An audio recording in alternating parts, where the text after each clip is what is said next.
ನಮಸ್ಕಾರ ವೀಕ್ಷಕರೇ, lab doctor ಚಾನಲ್ಗೆ ಸ್ವಾಗತ. If you new to the ಚಾನಲನ್ನು ಪ್ಲೀಸ್ ಲೈಕ್ ಮಾಡಿ, ಶೇರ್ ಮಾಡಿ ಮತ್ತು ಸಬ್ಸ್ಕ್ರೈಬ್ ಮಾಡಿ. ಬಿಕಾಸ್ ಈ ಚಾನಲ್ ಮುಖಾಂತರ ನಾವು ನಿಮಗೆ ಹೆಲ್ತ್ ರಿಲೇಟೆಡ್ ಇನ್ಫಾರ್ಮೇಷನ್, ಕರೆಕ್ಟ್ ಆದಂಥ ಮೆಡಿಕಲ್ ಇನ್ಫಾರ್ಮೇಷನನ್ನು ಕೊಡ್ತಾ ಇರ್ತೇವೆ. ಸೊ ನೀವು ಚಾನಲನ್ನು ಲೈಕ್ ಮಾಡಿದರೆ ನಮಗೊಂದು ಮೋಟಿವೇಶನ್ ಇರುತ್ತೆ, ನಿಮಗೆ ಒಳ್ಳೆಯ ಕಂಟೆಂಟ್ಸ್ ಇರುವಂತಹ ಮೆಡಿಕಲ್ ವೀಡಿಯೋಸನ್ನು ಕನ್ನಡದಲ್ಲಿ ಪ್ರಸ್ತುತಪಡಿಸಲಿಕ್ಕೆ. ಸೊ ಪ್ಲೀಸ್ ಚಾನಲನ್ನು ಲೈಕ್ ಮಾಡಿ, ಶೇರ್ ಮಾಡಿ ಮತ್ತು ಸಬ್ಸ್ಕ್ರೈಬ್ ಮಾಡಿ. ನಾನು ನನ್ನ ಪ್ರೀವಿಯಸ್ ವೀಡಿಯೋಸಲ್ಲಿ ಈ ಆಟೋ ಇಮ್ಯೂನ್ ಡಿಸೀಸ್ ಬಗ್ಗೆ ಹೇಳಿದ್ದೆ. ಆಟೋ ಇಮ್ಯೂನ್ ಡಿಸೀಸ್ ಅಂದರೆ ಏನು, ಯಾವ types of auto immune disease ಇರ್ತವೆ ಅಂತ. ಸೊ ನನಗೆ ಕಮೆಂಟ್ಸಲ್ಲಿ ಯಾವ ಟೆಸ್ಟ್ ಮಾಡಿಸ್ಕೊಳ್ಬೇಕು ನಾವು ಈ ಆಟೋ ಇಮ್ಯೂನ್ ಡಿಸೀಸ್ ಅಂತ. ಸೊ ಇವತ್ತಿನ ವಿಡಿಯೋದಲ್ಲಿ ನಾವು ಯಾವ ಟೆಸ್ಟ್ಗಳನ್ನು ಮಾಡ್ಬೋದು ಅಥವಾ ಆಟೋ ಇಮ್ಯೂನ್ ಡಿಸೀಸನ್ನು ಹೇಗೆ ನಾವು ಪತ್ತೆ ಹಚ್ತೇವೆ ಇದನ್ನು ನಾವು ತಿಳ್ಕೊಳ್ಳೋಣ. ಸೊ ಆಟೋ ಇಮ್ಯೂನ್ ಡಿಸೀಸ್, ನಿಮ್ಮ ಬಾಡಿ ನಿಮ್ಮ ಓನ್ ಜೀವಕೋಶಗಳ ವಿರುದ್ಧ ಫೈಟ್ ಮಾಡುತ್ತೆ. ಆಟೋ ಇಮ್ಯೂನ್, ಓಕೆ, ನಿಮ್ಮ ಇಮ್ಯೂನ್ ಸಿಸ್ಟಮ್ ಫೈಟ್ ಮಾಡುವಂಥ ಸೆಲ್ಸ್ ನಿಮ್ಮ ಓನ್ ಬಾಡಿ ವಿರುದ್ಧ ಫೈಟ್ ಮಾಡುತ್ತೆ.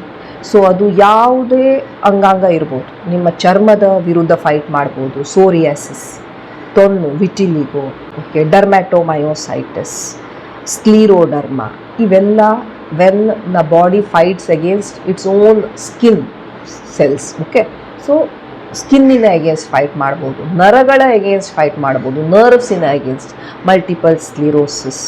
ಓಕೆ, ಸೊ ಇವೆಲ್ಲ ನರಗಳ ಡಿಸೀಸಸ್ ಬರ್ಬೋದು. When it fights against your joints, ನಿಮ್ಮ ಸಂಧಿಗಳ ವಿರುದ್ಧ ಫೈಟ್ ಮಾಡ್ಬೋದು, rheumatoid arthritis, psoriatic arthritis. Okay, so ಇವೆಲ್ಲ ನಿಮ್ಮ ಜಾಯಿಂಟ್ಸಿನ ವಿರುದ್ಧ ಫೈಟ್ ಮಾಡ್ಬೋದು. ನಿಮ್ಮ ರಕ್ತನಾಳಗಳ ವಿರುದ್ಧ ಫೈಟ್ ಮಾಡ್ಬೋದು, ವ್ಯಾಸ್ಕ್ಯುಲೈಟಿಸ್, ನಿಮ್ಮ ಕರುಳಿನ ವಿರುದ್ಧ ಫೈಟ್ ಮಾಡ್ಬೋದು, ulcerative colitis, Crohn's disease, inflammatory bowel disease, ಇವೆಲ್ಲ. ಓಕೆ, ಸೊ ಈ ಥರದ ರೋಗಗಳನ್ನು ನಾವು ಆಟೋ ಇಮ್ಯೂನ್ ರೋಗಗಳು ಅಂತ ಕ್ಲಾಸಿಫೈ ಮಾಡ್ತಾ ಇರ್ತೇವೆ. ಸೊ ಅದರ ಲಕ್ಷಣಗಳೇನು ನಾನು ಆಲ್ರೆಡಿ ಹೇಳಿದೆ. ಡಿಪೆಂಡಿಂಗ್ ಯಾವ್ಯಾವ ಸಿಂಪ್ಟಮ್ಸ್ ಇರ್ತವೆ ಅದರ ಮೇಲೆ ನಿಮಗೆ ಈ ಲಕ್ಷಣಗಳು ಬರ್ಬೋದು. ಸೊ ಈಗ ಒಂದು ಆಟೋ ಇಮ್ಯೂನ್ ಡಿಸೀಸನ್ನು ಪತ್ತೆ ಹಚ್ಚಬೇಕು ಅಂದಾಗ ಡಾಕ್ಟರ್ ನಿಮ್ಮ ಹಿಸ್ಟ್ರಿ ಟೇಕಿಂಗ್ ಮಾಡ್ತಾರೆ. ಅಂದರೆ ನಿಮ್ಗೆ ಏನೇನು ಲಕ್ಷಣಗಳಿದೆ, ಫ್ಯಾಮಿಲಿಯಲ್ಲಿ ಯಾರಿಗೆ ಈ ರೀತಿ ಮತ್ತೆ ಲಕ್ಷಣಗಳು ಬಂದಿದೆ, ನಿಮ್ಮನ್ನು ಎಕ್ಸಾಮಿನ್ ಮಾಡ್ತಾರೆ. ಇವೆಲ್ಲ ಬಹಳ ಇಂಪಾರ್ಟೆಂಟ್ ಇರುತ್ತೆ. ಬಿಕಾಸ್ ಈ ಆಟೋ ಇಮ್ಯೂನ್ ಡಿಸೀಸಲ್ಲಿ ಏನು ಲಕ್ಷಣಗಳು ಬರ್ತವೆ ಅದು ಬಹಳಷ್ಟು ಬೇರೆ ಡಿಸೀಸಸ್ಸಲ್ಲೂ ಬರ್ಬೋದು. ಓಕೆ, ನಾನು ಆಲ್ರೆಡಿ ನಿಮಗೆ ಹೇಳಿದ್ದೆ ಇದ್ರ ಬಗ್ಗೆ, ದ್ಯಾಟ್ ಈ ಸಿಂಪ್ಟಮ್ಸ್ ಬಹಳಷ್ಟು ಕಂಡೀಷನ್ಸಲ್ಲಿ ಇರೋದ್ರಿಂದ ಈ ಆಟೋ ಇಮ್ಯೂನ್ ಡಿಸೀಸನ್ನು ಡಯಾಗ್ನೋಸ್ ಮಾಡೋದು ಕೆಲವೊಮ್ಮೆ ಪ್ರಾಬ್ಲಮ್ಯಾಟಿಕ್ ಇರುತ್ತೆ. ಸೊ ನಿಮ್ಮ ಡಾಕ್ಟರ್ ಥರಲಿ ನಿಮ್ಮ ಸಿಂಪ್ಟಮ್ಸನ್ನು ಕೇಳಬೇಕು, ನಿಮ್ಮನ್ನು ಎಕ್ಸಾಮಿನ್ ಮಾಡಬೇಕು, ನಿಮ್ಮ ಫ್ಯಾಮಿಲಿ ಹಿಸ್ಟ್ರಿಯನ್ನು ತೊಗೊಳ್ಬೇಕು, ನಿಮ್ಮ ಸಿಂಪ್ಟಮ್ಸನ್ನು ಅನಾಲಿಸಿಸ್ ಮಾಡಬೇಕು. ಈಗ ಸಿಂಪ್ಟಮ್ಸ್ ಅಂತ ಹೇಳಿದರೆ ನಿಮಗೆ ಜಾಯಿಂಟ್ ಪೇನ್ ಬರ್ತಾ ಇರ್ಬೋದು, ಜಾಯಿಂಟ್ ಸ್ಟಿಫ್ ಆಗ್ಬೋದು, ಬೆಳಗ್ಗೆ ಎದ್ದಾಗ ನಿಮಗೆ ಜಾಯಿಂಟ್ಸ್ ಮೂವ್ ಮಾಡದೇ ಇರಲಿಕ್ಕೆ ಆಗ್ತಾ ಇರ್ಬೋದು, ಸ್ಕಿನ್ನಲ್ಲಿ ರ್ಯಾಷಸ್ ಬರ್ಬೋದು, ತುರ್ಕೆ ಬರ್ತಾ ಇರ್ಬೋದು, ಡ್ಯಾಂಡ್ರಫ್ ಥರ ವೈಟ್ ಸ್ಕೇಲ್ಸ್ ಬರ್ತಾ ಇರ್ಬೋದು, ಕಲರ್ ಚೇಂಜ್ ಆಗ್ತಾ ಇರ್ಬೋದು. ಹೊಟ್ಟೆ ರಿಲೇಟೆಡ್ ಸಿಂಪ್ಟಮ್ಸ್ ಅಂದರೆ ನಿಮಗೆ ಲೂಸ್ ಮೋಷನ್ನು, ಕಾನ್ಸ್ಟಿಪೇಷನ್ನು ಈ ರೀತಿ ಬರೋದು ಹೋಗೋದು ಆಗ್ತಾ ಇರ್ಬೋದು, ಹೊಟ್ಟೆ ನೋವು ಬರ್ತಾ ಇರ್ಬೋದು. ನಿಮಗೆ ನರಗಳ ರಿಲೇಟೆಡ್ ಸಿಂಪ್ಟಮ್ಸ್ ಅಂತ ಹೇಳಿದರೆ ನಮ್ನೆಸ್ ಆಗೋದು, ಕೈಯೆಲ್ಲ ಜುಮ್ ಅನ್ನೋದು, ವೀಕ್ನೆಸ್ ಆಗೋದು, ಬಹಳ ಸುಸ್ತಾಗೋದು, ಜ್ವರ ಬರ್ತಾ ಇರೋದು, ಇವೆಲ್ಲ ಲಕ್ಷಣಗಳು ಬರ್ಬೋದು. ನೋಡಿ, ಇವೆಲ್ಲ ಲಕ್ಷಣಗಳು ಬಹಳಷ್ಟು ಬೇರೆ ಅದರ್ ರೋಗಗಳಲ್ಲೂ ಬರ್ತಾವೆ. ಸೊ ಈ ಲಕ್ಷಣಗಳು ನಿಮಗಿದೆ ಅಂದಾಗ ಹೌದು ನಿಮಗೆ ಆಟೋ ಇಮ್ಯೂನ್ ಡಿಸೀಸ್ ಇದೆ ಅಂತ ಸ್ಟ್ರೇಟ್ ಫಾರ್ವರ್ಡ್ ನಾವು ಡಯಾಗ್ನೋಸಿಸ್ ಮಾಡೋದಿಲ್ಲ. ಸೊ ನಿಮ್ಮ ಡಾಕ್ಟರಿನ ಕೆಲಸ ಏನಿರುತ್ತೆ, ಬೇರೆ ಬೇರೆ ಯಾವ ರೋಗಗಳಲ್ಲಿ ಈ ರೀತಿ ಲಕ್ಷಣಗಳು ಬರ್ತವೆ ಅವನ್ನೆಲ್ಲ ನಾವು ಫಸ್ಟ್ ರೂಲ್ ಔಟ್ ಮಾಡಬೇಕು. ಪೇಷಂಟಿಗೆ ಏನಾದರೂ ಇನ್ಫೆಕ್ಷನ್ ಇಟ್ಕೊಂಡು ಈ ರೀತಿ ಆಗ್ತಾ ಇದೆಯಾ, ಅಥವಾ ಪೇಷಂಟಿಗೆ ಏನಾದರೂ ಹಾರ್ಮೋನಲ್ ಚೇಂಜಸ್ಸಿಂದ ಈ ರೀತಿ ಆಗ್ತಾ ಇದೆಯಾ, ಅಥವಾ ಪೇಷಂಟಿಗೆ ಏನಾದರೂ ಅಲ್ಲಿ ಅಲರ್ಜಿ ಹಾಕ್ಕೊಂಡು ಈ ರೀತಿ ಆಗ್ತಾ ಇದೆಯಾ, ಇವನ್ನೆಲ್ಲ ಫಸ್ಟು ನಾವು ಟೆಸ್ಟ್ ಮಾಡಿ ಇವು ಅಲ್ಲ ಅಂತ ನಾವು ಫಸ್ಟ್ ಡಯಾಗ್ನೋಸ್ ಮಾಡಿದ ಮೇಲೇ ಲಾಸ್ಟ್ ನಾವು ಆಟೋ ಇಮ್ಯೂನ್ ಡಿಸೀಸ್ ಅಂತ ಬರಬೇಕು. ಫಸ್ಟೇ ನಾವು ಆಟೋ ಇಮ್ಯೂನ್ ಡಿಸೀಸ್ ಅಂತ ಡಯಾಗ್ನೋಸ್ ಮಾಡೋಕ್ಕಾಗೋದಿಲ್ಲ. ಯಾಕಂದರೆ ನಾನು ಹೇಳಿದೆ ಇಷ್ಟೆಲ್ಲ ಲಕ್ಷಣಗಳು, ಈಗ ಕೈಕಾಲಲ್ಲಿ ಜುಮ್ ಅನ್ನೋದು ವಿಟಮಿನ್ B12 ಡೆಫಿಷಿಯನ್ಸಿಯಲ್ಲಿ ಕಡಿಮೆ ಆದಾಗ ಬರ್ಬೋದು, ವೈಟಮಿನ್ ಡಿ ಕಡಿಮೆ ಆದಾಗ ಬರ್ಬೋದು, ರಕ್ತಹೀನತೆ ಇಂದ ಬರ್ಬೋದು. ಸೊ ಫಸ್ಟು ನಿಮ್ಮ ಡಾಕ್ಟರ್ ಅವುಗಳನ್ನು ನೋಡಬೇಕು. ಇದೇನಾದರೂ ಪೇಷಂಟಿಗೆ ರಕ್ತಹೀನತೆ ಇದೆಯಾ, B12 ಡೆಫಿಷಿಯನ್ಸಿ ಆಗಿಬಿಟ್ಟಿದೆಯಾ, ವೈಟಮಿನ್ ಡಿ ಕಡಿಮೆ ಆಗಿದೆಯಾ, ಅವು ಇತ್ತು ಅಂದರೆ ಅವುಗಳನ್ನು ಟ್ರೀಟ್ ಮಾಡಬೇಕು. ಅವನ್ನೆಲ್ಲ ಮಾಡಿದ್ರೂ ನಿಮಗೆ ಇದು ಕಡಿಮೆ ಆಗ್ತಾ ಇಲ್ಲ ಅಂದಾಗ yes then the doctor will think in terms of auto immune disease. ಇದು ಫಸ್ಟೇ ಈಗ ಬಂತು ಅಂದರೆ ಇದು ಆಟೋ ಇಮ್ಯೂನ್ ಡಿಸೀಸ್ ಅಂತ ಯಾವತ್ತೂ ನಾವು ಡಯಾಗ್ನೋಸಿಸ್ ಮಾಡೋದಿಲ್ಲ. So it is a diagnosis of exclusion. ಅಂದರೆ ನಾವು ಬೇರೆ ಎಲ್ಲ ರೋಗಗಳನ್ನು ಫಸ್ಟು ಇದೆಯೋ ಇಲ್ವೋ ಅಂತ ರೂಲ್ ಔಟ್ ಮಾಡಬೇಕು, ನಂತರ ನಾವು ಈ ಡಯಾಗ್ನೋಸಿಸ್ಗೆ ಬರ್ತಾ ಇರ್ತೇವೆ. ಸೊ ಬಹಳ ಇಂಪಾರ್ಟೆಂಟ್ ಇರುತ್ತೆ ನಿಮ್ಮ ಹಿಸ್ಟ್ರಿಯನ್ನು ಕೇಳೋದು, ನಿಮಗೆ ಬೇರೆ ಏನೇನು ಪ್ರಾಬ್ಲಮ್ಸ್ ಇದೆ ಅವುಗಳನ್ನು ಫಸ್ಟು ನಾವು ಅಡ್ರೆಸ್ ಮಾಡೋದು, ನಂತರ ನಾವು ಈ ಡಯಾಗ್ನೋಸಿಸ್ಗೆ ಬರ್ತಾ ಇರ್ತೇವೆ. ಆ್ಯಂಡ್ ಯಾವುದೇ ಒಂದು ಪರ್ಟಿಕ್ಯುಲರ್ ಟೆಸ್ಟ್ ಇಲ್ಲ ಯಾವುದರಿಂದ ನಾವು ಹೌದು ನಿಮಗೆ ಇದನ್ನು ಮಾಡಿ ಆ್ಯಂಡ್ ನಿಮಗೆ ಇದೇ ANA ಇದೆ ಅಂತ. It is combination. ನಾ ಹೇಳಿದೆ ನಿಮ್ಮ ಹಿಸ್ಟ್ರಿ, ನಿಮ್ಮ ಎಕ್ಸಾಮಿನೇಷನ್ನು, ನಿಮ್ಮ ಫ್ಯಾಮಿಲಿ ಹಿಸ್ಟ್ರಿ, ಬೇರೆ ಅದರ್ ಟೆಸ್ಟು, ಅದ್ರ ಜೊತೆ ಈ ಟೆಸ್ಟು, ಇವನ್ನೆಲ್ಲ ಕಾಂಬಿನೇಷನ್ ಮಾಡಿ ನಾವು ಈ ರೋಗಗಳನ್ನು ಪತ್ತೆ ಹಚ್ತೇವೆ. ನನಗೆ ANA ಪಾಸಿಟಿವ್ ಬಂದುಬಿಟ್ಟಿದೆ ಅಂದರೆ ನನಗೆ ಆಟೋ ಇಮ್ಯೂನ್ ಡಿಸೀಸ್ ಇದೆ ಅಲ್ಲ. ನಾನು ನಿಮಗೆ ANA ಟೆಸ್ಟ್ ಬಗ್ಗೆ ಒಂದು ಕಂಪ್ಲೀಟ್ ವಿಡಿಯೋನ ಮಾಡಿದ್ದೇನೆ, ನೀವು ಅದನ್ನು ರೆಫರ್ ಮಾಡ್ಕೊಳ್ಳಿ. ಅದರಲ್ಲೂ ನಾನು ಹೇಳಿದ್ದೇನೆ ಜಸ್ಟ್ ಬಿಕಾಸ್ ನಿಮ್ಗೆ ANA ಇದೆ ಅಂದ ಮಾತ್ರಕ್ಕೆ ನಿಮಗೆ ಆಟೋ ಇಮ್ಯೂನ್ ಡಿಸೀಸ್ ಇದೆ ಅಂತಲ್ಲ. ಭಾಳಷ್ಟು ನಾರ್ಮಲ್ ಜನರಿಗೂ ANA ಕೆಲವೊಮ್ಮೆ ಪಾಸಿಟಿವ್ ಬರ್ತಾ ಇರುತ್ತೆ. ಹೇಗೆ ನಾವು ಅದನ್ನು ಇಂಟರ್ಪ್ರಿಟ್ ಮಾಡಬೇಕು, I have explained in that video. Okay, so ಇದನ್ನು ನೀವು ನೆನಪಿಟ್ಕೊಳ್ಬೇಕು ಯಾವಾಗ ನೀವು ಈ ಆಟೋ ಇಮ್ಯೂನ್ ಡಿಸೀಸನ್ನು ಡಯಾಗ್ನೋಸಿಸ್ ಬಗ್ಗೆ ನಾವು ಡಿಸ್ಕಸ್ ಮಾಡ್ತಾ ಇರ್ತೇವೆ. ಫಸ್ಟು ನಾನು ಹೇಳಿದೆ ನಿಮ್ಮ ಡಾಕ್ಟರ್ ಕೆಲವೊಂದು ಕಾಮನ್ ಟೆಸ್ಟನ್ನು ಮಾಡ್ತಿರ್ತಾರೆ. ಯಾವುದು CBC ಅಂದರೆ ಕಂಪ್ಲೀಟ್ ಬ್ಲಡ್ ಕೌಂಟ್, ನಿಮ್ಮ ಹಿಮೋಗ್ಲೋಬಿನ್ ಎಷ್ಟಿದೆ, ಬಿಳಿ ರಕ್ತ ಕಣಗಳು ಎಷ್ಟಿದ್ದಾವೆ, ಪ್ಲೇಟ್ಲೆಟ್ ಎಷ್ಟಿದ್ದಾವೆ, ನಿಮ್ಮ ಈ ನ್ಯೂಟ್ರೋಫಿಲ್ಸ್, ಲಿಂಫೋಸೈಟ್ಸ್, ಇಸ್ನೋಫಿಲ್ಸ್, ಬೇಸೋಫಿಲ್, ಮೋನೋಸೈಟ್ಸ್ ಎಷ್ಟಿದ್ದಾವೆ. ಸೊ ಇದರಿಂದ ನಮಗೊಂದು ಐಡಿಯಾ ಬರುತ್ತೆ ನಿಮ್ಮ ಬಾಡಿಯಲ್ಲಿ ಏನಾದರೂ ಇನ್ಫೆಕ್ಷನ್ ಉರಿಯೂತ ನಡೀತಾ ಇದೆಯೋ ಅಂತ. ಸೊ CBC ಅಂತ ಟೆಸ್ಟ್ ಮಾಡ್ಬೋದು. ESR, CRP ಇವೆಲ್ಲ ಯಾವಾಗ ನಿಮ್ಮ ಬಾಡಿಯಲ್ಲಿ ಉರಿಯೂತ ಇರುತ್ತೆ ಆವಾಗ ಇವು ಹೆಚ್ಚಿಗೆ ಆಗ್ತವೆ. ಎಲ್ಲಿ ಉರಿಯೂತ ಆಗ್ತಾ ಇದೆ, ಯಾವುದರಿಂದ ಉರಿಯೂತ ಆಗ್ತಾ ಇದೆ ಅದನ್ನು ಇವು ತಿಳಿಸ್ಕೊಡೋದಿಲ್ಲ. ಇವು ಜಸ್ಟ್ ಹೇಳ್ತಾ ಇರ್ತವೆ ಹೌದು ಸಮಥಿಂಗ್ ಏನೋ ನಿಮ್ಮ ಬಾಡಿಯಲ್ಲಿ ನಡೀತಾ ಇದೆ. ಸೊ ESR ಹೆಚ್ಚಿಗೆ ಬರ್ಬೋದು, CRP ಹೆಚ್ಚಿಗೆ ಬರ್ಬೋದು. ಆ ನಂತರ ಕೆಲವು ಟೆಸ್ಟ್ ಅಥವಾ ಸ್ವಲ್ಪ ಸ್ಪೆಸಿಫಿಕ್ ಟೆಸ್ಟ್ ಅಂದರೆ ANA ಟೆಸ್ಟ್, ಆ್ಯಂಟಿ ನ್ಯೂಕ್ಲಿಯರ್ ಆ್ಯಂಟಿಬಾಡಿ ಟೆಸ್ಟ್ ಅಂತ ಬಂದಿರುತ್ತೆ. ANA ಟೆಸ್ಟ್ ಬಗ್ಗೆ ನಾನು ಸಪ್ರೇಟ್ ವಿಡಿಯೋನೇ ಮಾಡಿದ್ದೀನಿ, ನೀವು ರೆಫರ್ ಮಾಡಿ. ಆ್ಯಂಟಿ ನ್ಯೂಕ್ಲಿಯರ್ ಅಂದರೆ ನಿಮ್ಮ ಜೀವಕೋಶಕ್ಕೆ ಒಂದು ಒಳಗಡೆ ಒಂದು ನ್ಯೂಕ್ಲಿಯಸ್ ಇರುತ್ತೆ, ಹೊರಗಡೆ ಒಂದು ಮೆಂಬ್ರೇನ್ ಇರುತ್ತೆ. ಇಲ್ಲಿ ನಿಮ್ಮ ಈ ನ್ಯೂಕ್ಲಿಯಸ್ಸಿನ ವಿರುದ್ಧ ಏನೇನು ಆ್ಯಂಟಿಬಾಡಿ ಪ್ರೊಡ್ಯೂಸ್ ಆಗ್ಬೋದೋ ಅದನ್ನು ನಾವು ಸ್ಟಡಿ ಮಾಡ್ತಾ ಇರ್ತೇವೆ. ಅದನ್ನು ನಾವು ಆ್ಯಂಟಿ ನ್ಯೂಕ್ಲಿಯರ್ ಆ್ಯಂಟಿಬಾಡಿ ANA ಅಂತ ಹೇಳ್ತಾ ಇರ್ತೇವೆ.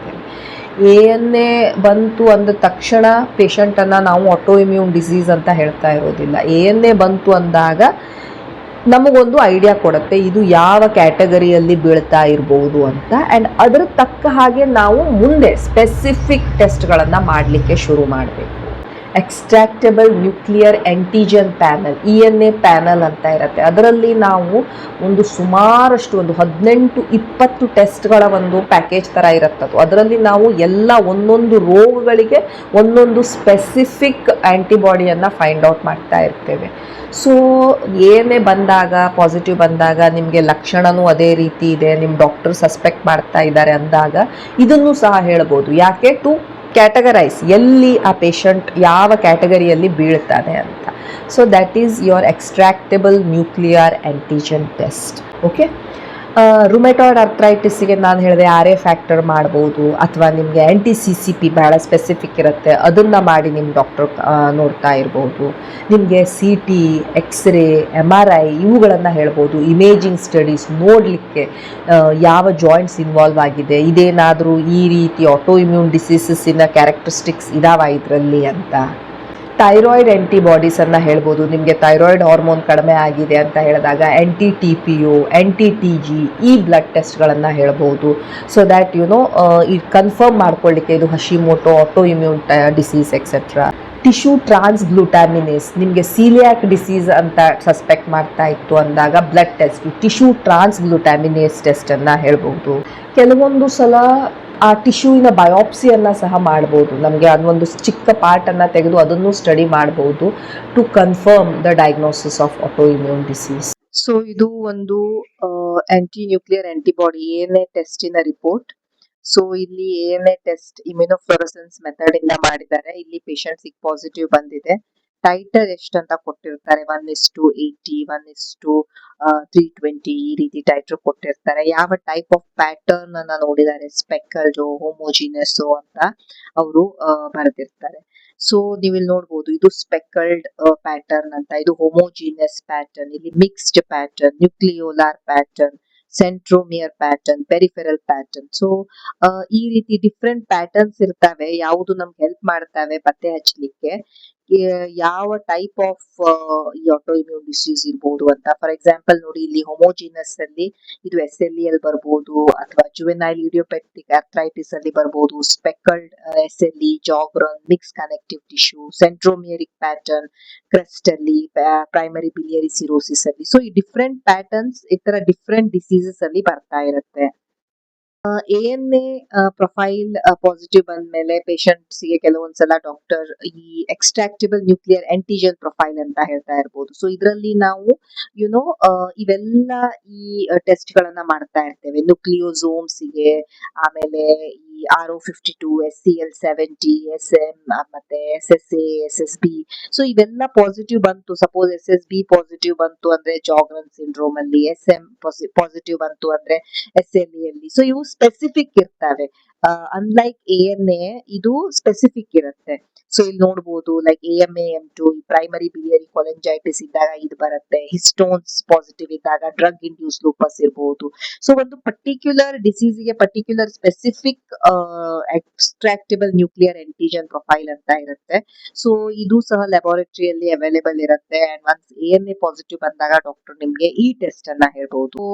ಇಲ್ಲಿ ನೀವು ನೋಡ್ಬೋದು ಡಿಫ್ರೆಂಟ್ ಸಿಂಪ್ಟಮ್ಸ್, ಫಟೀಗು, ಸುಸ್ತು, ಬಹಳ ಸುಸ್ತಾಗ್ತಾ ಇದೆ ನಿಮ್ಗೆ, ಎಷ್ಟೇ ರೆಸ್ಟ್ ಮಾಡಿದ್ರು ಅದು ಹೋಗ್ತಾ ಇಲ್ಲ, joint pain, swelling, skin related problems, ಹೊಟ್ಟೆ ನೋವು ಬರ್ತಾ ಇದೆ, ಡೈಜೆಷನ್ ಗೆ ಪ್ರಾಬ್ಲಮ್ ಆಗ್ತಾ ಇದೆ, ಲೂಸ್ ಮೋಷನ್, ಡಯರಿಯಾ ಆಗ್ತಾ ಇದೆ, ಫೀವರ್ ಪದೇ ಪದೇ ಬರ್ತಾ ಇದೆ. ಇವೆಲ್ಲ ಕೆಲವೊಂದು ಸಿಂಪ್ಟಮ್ಸ್ ಇದ್ದಾಗ ಡಾಕ್ಟರ್ ಈ ರೀತಿ ANA, ENA ಈ ರೀತಿ ಟೆಸ್ಟ್ ಗಳನ್ನ ಹೇಳ್ಬಹುದು. ಈಗ ನಿಮ್ಗೆ ANA ಟೆಸ್ಟ್ ಪಾಸಿಟಿವ್ ಬಂತು ಅಂದ್ರೆ ಚಾನ್ಸಸ್ ದಟ್ ನಿಮ್ಗೆ ಈ ರೀತಿ ಆಟೋ ಇಮ್ಯೂನ್ ಡಿಸೀಸ್ ಇರಬಹುದು ಅಂತ ಹೊರತು ಇದು ಕನ್ಫರ್ಮ್ ಮಾಡೋದಿಲ್ಲ. ಯಾಕಂದ್ರೆ ನಾನು ಹೇಳಿದೆ, ನಾರ್ಮಲ್ ವ್ಯಕ್ತಿಯಲ್ಲೂ ANA ಪಾಸಿಟಿವ್ ಬರ್ಬೋದು, ಕೆಲವೊಂದು ಇನ್ಫೆಕ್ಷನ್ಸ್ ಅಲ್ಲಿ, ಕೆಲವೊಂದು ಕ್ಯಾನ್ಸರ್ಸ್ ಅಲ್ಲಿ ಎಕ್ಸೆಟ್ರಾ ಈ ANA ಪಾಸಿಟಿವ್ ಬರ್ತಾ ಇರ್ಬೋದು. So just because ANA positive ಬಂದಿದೆ ನಾವು ಔಟ್ರೈಟ್ಲಿ ನಿಮಗೆ ಆಟೋ ಇಮ್ಯೂನ್ ಡಿಸೀಸ್ ಇದೆ ಅಂತ ಹೇಳೋದಿಲ್ಲ. ಎಷ್ಟು ಅದರ ಟೈಟರ್ ಇದೆ, ನಿಮ್ಮ ಲಕ್ಷಣ ಏನಿದೆ, ಯಾವ ಟೈಪ್ ಆಫ್ ಪ್ಯಾಟರ್ನ್ ಇದೆ, ಹೋಮೋಜಿನಸೋ, ಸ್ಪೆಕಲ್ಡೋ, ಇವೆಲ್ಲವನ್ನ ಕೋರಿಲೇಟ್ ಮಾಡಿ ನಾವು ನಿಮಗೆ ಆ ಡಯಾಗ್ನೋಸಿಸನ್ನು ಮಾಡ್ತಾ ಇರ್ತೇವೆ. ಸೊ ಜಸ್ಟ್ ಪಾಸಿಟಿವ್ ಬಂತು ಅಂದಾಗ ನೀವು ಟೆನ್ಷನ್ ತಗೊಳ್ಳೋ ಅವಶ್ಯಕತೆ ಇರೋದಿಲ್ಲ. ಸೊ ಇವು ಕೆಲವೊಂದು ಟೆಸ್ಟ್ಗಳಿದ್ವು ಫಾರ್ ಆಟೋ ಇಮ್ಯೂನ್ ಡಿಸೀಸ್. ನೆನ್ಪಿಟ್ಕೊಳ್ಳಿ, ನಿಮಗೆ ಈ ರೀತಿ ಲಕ್ಷಣಗಳು ಇತ್ತು ಅಂದಾಗ ಬೆಸ್ಟ್ ಥಿಂಗ್ ಈಸ್ ನೀವು ನಿಮ್ಮ ಡಾಕ್ಟರನ್ನು ಕನ್ಸಲ್ಟ್ ಮಾಡಿ. ರುಮ್ಯಾಟಾಲಜಿಸ್ಟ್ ಇರ್ಬೋದು, ಫಿಸಿಷಿಯನ್ ಇರ್ಬೋದು, ಇವ್ರನ್ನ ಕನ್ಸಲ್ಟ್ ಮಾಡಿ ದೇ ವಿಲ್ ಅಸೆಸ್ ಯು. ನಿಮ್ಮ ಹಿಸ್ಟ್ರಿ ಕೇಳ್ತಾರೆ, ನಿಮ್ಮ ಸಿಂಪ್ಟಮ್ಸನ್ನು ಅಸೆಸ್ ಮಾಡ್ತಾರೆ, ನಿಮ್ಮನ್ನು ಎಕ್ಸಾಮಿನೇಷನ್ ಮಾಡ್ತಾರೆ, ಇವೆಲ್ಲ ಟೆಸ್ಟ್ಗಳನ್ನು ಮಾಡ್ತಾರೆ ಆ್ಯಂಡ್ ಟೆಸ್ಟ್ಗಳನ್ನು ಕೋರಿಲೇಟ್ ಮಾಡ್ತಾರೆ. ಜಸ್ಟ್ ಬಿಕಾಸ್ ನಿಮ್ಗೊಂದು ವ್ಯಾಲ್ಯೂ ಬಂತು, ಗೂಗಲಲ್ಲಿ ಹಾಕಿದೆ, ಗೂಗಲ್ ಹೀಗೆ ಹೇಳ್ತಾ ಇದೆ, ಗೂಗಲ್ ಹಾಗೆ ಹೇಳ್ತಾ ಇದೆ, that is not the way you diagnose this. ಇವೆಲ್ಲ ಬಹಳ ಕಾಂಪ್ಲಿಕೇಟೆಡ್ ಟೆಸ್ಟ್ ಡಯಾಗ್ನೋಸಿಸ್ ಇರ್ತವೆ. ಸೊ ಜಸ್ಟ್ ಪಾಸಿಟಿವ್ ನೆಗೆಟಿವ್ ಅಂತ ನಾವು ಹೇಳೋಕ್ಕಾಗೋದಿಲ್ಲ, ಬಹಳಷ್ಟು ಗ್ರೇ ಝೋನ್ಸ್ ಇರ್ತವೆ. ಸೊ ಬೆಸ್ಟ್ ಇಸ್ ನಿಮಗೆ ಲಕ್ಷಣಗಳಿತ್ತು ಆ್ಯಂಡ್ ಕಂಟಿನ್ಯೂಸ್ಲಿ ಇದೆ, ನಿಮಗೆ ಸಿಂಪ್ಟಮ್ಸ್ ಬಹಳ ನಿಮಗೆ ಪ್ರಾಬ್ಲಮ್ ಆಗ್ತಾ ಇದೆ, ಯಾವುದರಿಂದನೂ ನಿಮಗೆ ಗುಣಮುಖವಾಗ್ತಾ ಇಲ್ಲ ಅಂದಾಗ consult your doctor, consult your ರುಮ್ಯಾಟಾಲಜಿಸ್ಟೋ, ಇಮ್ಯುನಾಲಜಿಸ್ಟೋ, ಫಿಸಿಷಿಯನ್ನೋ. ನೀವು ಭೇಟಿಯಾಗಿ ಆ್ಯಂಡ್ ಅವ್ರ ಜೊತೆ ಡಿಸ್ಕಸ್ ಮಾಡಿ ಆ್ಯಂಡ್ ಬೇಕಿತ್ತು ಅಂದರೆ ಈ ಟೆಸ್ಟ್ಗಳನ್ನು ನೀವು ಮಾಡ್ಕೊಳ್ಬೋದು under their advice. Okay, thank you so much for watching the video. Please like, share and subscribe the channel. Thank you.